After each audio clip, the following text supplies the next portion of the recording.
Assalamualaikum warahmatullahi wabarakatuh. Terima kasih kepada Ibu pengampu mata kuliah biokimia yang telah mengizinkan saya untuk mempresentasikan jawaban ujian tengah semester biokimia. Perkenalkan, nama saya Eka Maharani dengan NIM O1A1 20156 dari kelas C. Baik, langsung saja. Soal yang pertama yaitu definisi dari glikolisis, glikogenolisis, glikogenesis, metabolisme, katabolisme, dan anabolisme. Glikolisis merupakan proses pemecahan glukosa atau gula di dalam darah yang melibatkan beberapa enzim, di antaranya enzim heksokinase dan enzim fosfofruktokinase. Selanjutnya, glikogenolisis merupakan proses pemecahan molekul glikogen menjadi glukosa yang terjadi melalui jalan yang berbeda, yang tergantung dari proses apa yang memengaruhinya. Molekul glikogen dapat menjadi lebih kecil atau bahkan lebih besar, namun sangat jarang apabila molekul tersebut dapat dipecah dengan sempurna. Selanjutnya, glikogenesis merupakan lintasan metabolisme yang mengkonversi glukosa menjadi glikogen untuk disimpan di dalam hati. Peningkatan gula darah yang terjadi akan memicu pankreas untuk mensekresikan hormon insulin yang menstimulasi penyimpanan glukosa dalam bentuk glikogen di dalam hati dan otot. Kemudian metabolisme merupakan proses pengolahan zat gizi dari makanan yang telah diserap oleh tubuh untuk diubah menjadi energi. Lalu katabolisme merupakan proses degradasi senyawa kompleks menjadi senyawa sederhana menghasilkan energi untuk fungsi seluler. Dan anabolisme merupakan reaksi pembentukan senyawa kompleks dari senyawa sederhana dan membutuhkan energi selama jalur biosintetis. Lalu soal yang kedua, bukti bahwa proses metabolisme glukosa secara aerob menghasilkan energi yang lebih besar dibanding anaerob.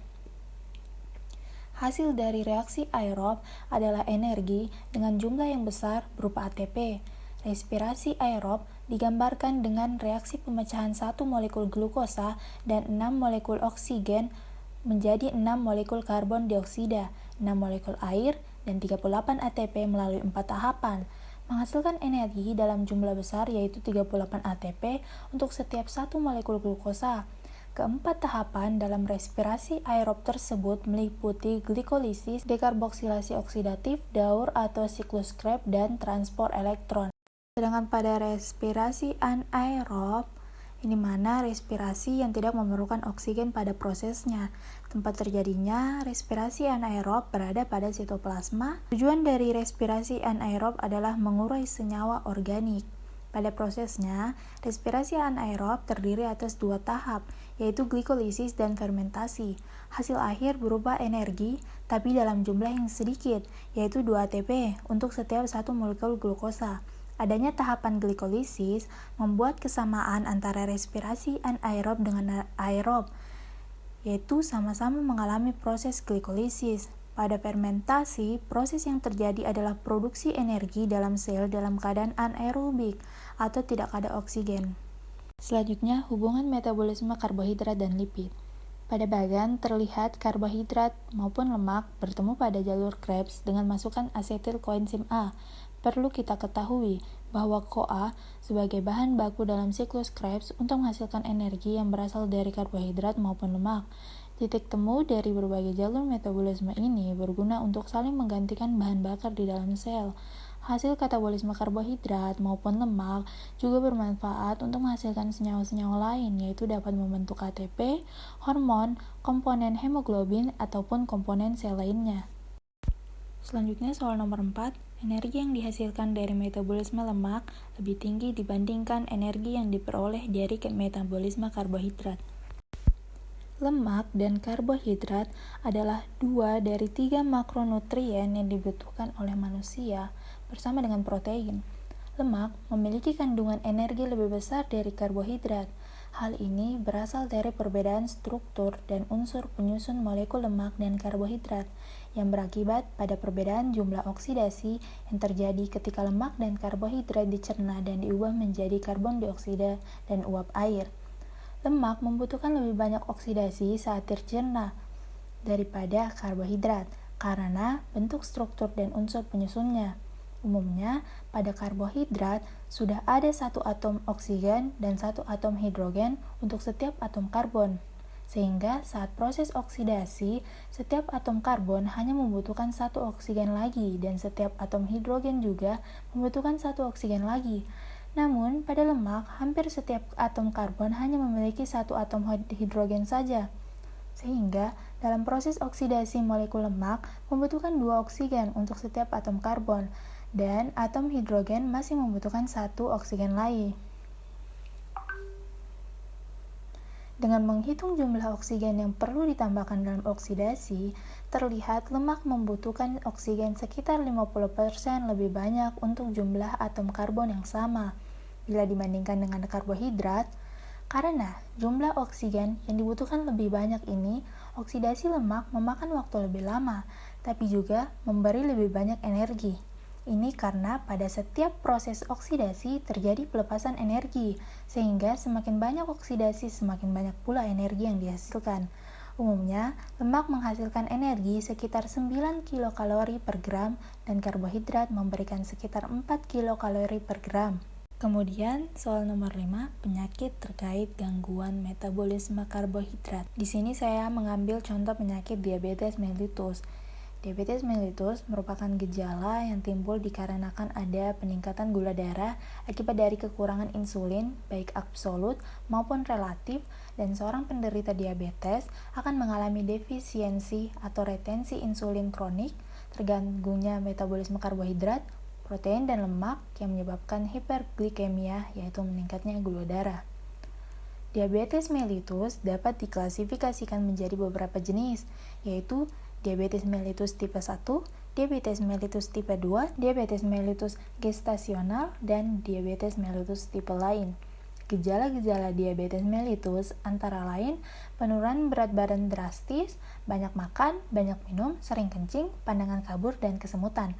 Faktor pencetus atau faktor risiko diabetes mellitus antara lain adanya infeksi virus pada diabetes mellitus tipe 1, kegemukan, pola makan yang salah, minum obat yang dapat menaikkan kadar glukosa darah, proses menua atau usia, riwayat keluarga, dan obesitas. Tindakan preventif yang dapat kita lakukan yaitu yang pertama, makan makanan yang sehat.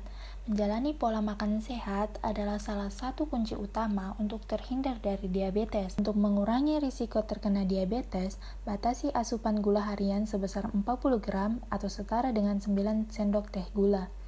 Yang kedua, kegiatan jasmani atau olahraga secara teratur. Olahraga rutin dapat membantu tubuh menggunakan hormon insulin dengan lebih efektif, sehingga kadar gula dalam darah dapat lebih terkontrol. Yang ketiga, melakukan pemantauan glukosa darah mandiri dan memanfaatkan berbagai informasi yang ada. Yang keempat, menjaga berat badan ideal. Jika nilai BMI tubuh Anda tinggi hingga melebihi batas normal, maka bisa saja Anda mengalami obesitas. Kondisi ini merupakan salah satu faktor yang dapat meningkatkan risiko seseorang terkena diabetes. Dan yang kelima, mengelola stres dengan baik. Hal ini karena saat mengalami stres, tubuh akan melepaskan hormon stres atau kortisol yang dapat meningkatkan kadar gula dalam darah. Selanjutnya, tindakan kuratif. Yang pertama, untuk membantu mengubah gula darah menjadi energi dan meningkatkan sensitivitas sel terhadap insulin, pasien diabetes dianjurkan untuk berolahraga secara rutin, setidaknya 10-30 menit tiap hari. Pasien dapat berkonsultasi dengan dokter untuk memilih olahraga dan aktivitas fisik yang sesuai. Yang kedua, pada diabetes tipe 1, pasien akan membutuhkan terapi insulin untuk mengatur gula darah sehari-hari. Selain itu, beberapa pasien diabetes tipe 2 juga disarankan untuk menjalani terapi insulin untuk mengatur gula darah. Insulin tambahan tersebut akan diberikan melalui suntikan, bukan dalam bentuk obat minum. Yang ketiga, pada kasus diabetes tipe 1 yang berat, dokter dapat merekomendasi operasi pencangkokan atau transplantasi pankreas untuk mengganti pankreas yang mengalami kerusakan. Pasien diabetes tipe 1 yang berhasil menjalani operasi tersebut tidak lagi memerlukan terapi insulin, namun harus mengonsumsi obat imunosupresif secara rutin. Dan yang keempat, pada pasien diabetes tipe 2, dokter akan meresepkan obat-obatan. Salah satunya adalah metformin, obat minum yang berfungsi untuk menurunkan produksi glukosa dari hati. Selain itu, obat diabetes lain yang bekerja dengan cara menjaga kadar glukosa dalam darah agar tidak terlalu tinggi setelah pasien makan juga dapat diberikan. Baik, itulah tadi presentasi dari saya. Kurang dan lebihnya mohon dimaafkan. Terima kasih atas perhatiannya. Wassalamualaikum warahmatullahi wabarakatuh.